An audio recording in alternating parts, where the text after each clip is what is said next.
अस्सलाम वालेकुम viewers, welcome to my channel, welcome to another video. आज की वीडियो में हम बात करने वाले हैं कि हाई ब्लड प्रेशर के मरीज़ को किन चीज़ों से एहतियात करना चाहिए।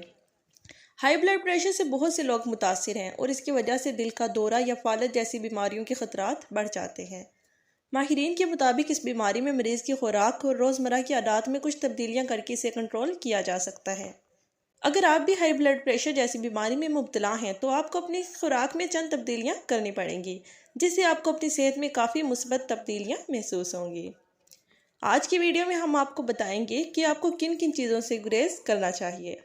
नमक और शक्कर दो ऐसे अज्जा हैं जिनका इस्तेमाल हर चीज़ को मज़ेदार बनाने में किया जाता है।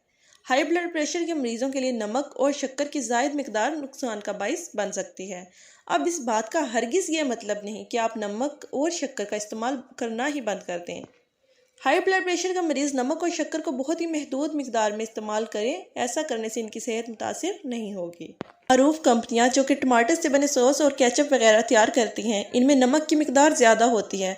यही वजह है कि हाई ब्लड प्रेशर के मरीज़ इनके इस्तेमाल से किनारा कशी करें। अगर आपको टमाटर से बने सॉस खाने का बहुत दिल करे तो इसे घर में खुद बना लें, ये नुकसान का बाइस नहीं बनेगा।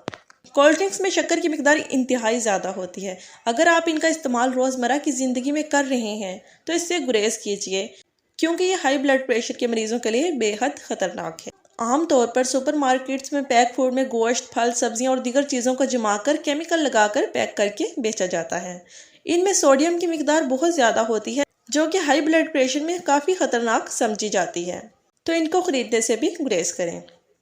अल्लाह आपको अपने हिफ्ज़ व ईमान भी रखे, खुश रहें, आबाद रहें। अस्सलाम वालेकुम।